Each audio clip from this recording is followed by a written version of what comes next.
raajicuun waxaa halkan maanta qarax geeriyooday Allah u naxariisto sarkaalka tirsan reer guud gobolka Banaadir Shukuur Hussein Cabdi Cusub loo yaqaan Gaabri sarkaalka oo ku socday gaari yar oo premier ah sida gaarigiisa ayaa waxyaabaha qarxa lagu soo xiray waxaa la socday laba qof oo mid askari yahay iyo qof kale sarkaalka waxaa geeriyooday qofka la socday Allah u naxariisto waxaana ka badbaaday qaraxaasi oo laba soo gaaray askarigii asagana la socday marka goobtan waxaa ku geeriyootay laba qof askarigii dhaawac ahaana waa caafimaadkiisa lala tacaalaya Allah ku siiyo dhaawaciisa inta dhibatana Allah u naxariisto runtii kooxahan argagixisada Shukuur may laga dareemayaba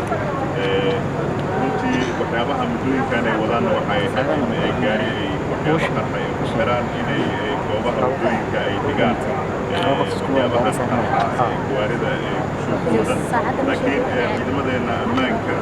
iyaguna ay ku guulaystay inay fashalayaan waxyaabo fara badan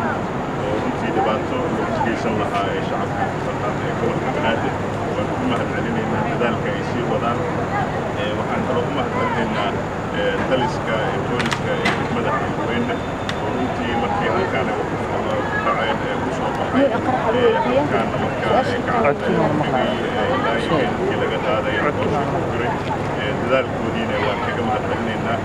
shacabka Soomaaliyeed ee mar walba waxaan ku wargelinaynaa ama kaga digaynaa inay fiiro gaar u lahaadaan gawaaridooda halkay dhiganayaan inay laamaha ammaanka la shaqeeyaan inay ka xadiraan xadir area ay sameeyaan falalka ay dilacsan yihiin ee kooxaha afayna qarax muxuu ahaa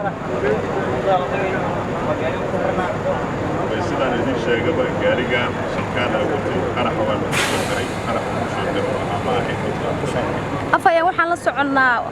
waayadii dambe ciidanka dawladda amniga inay xoojiyeen bandoo xilliyada habeenkii magaaladu ku jiro iyadoo wadooyinka xiran yihiin ciidamada amnigana meelaha qaar wadooyinka joogaan sidee suurtagal ku noqotay inay wax dhacaan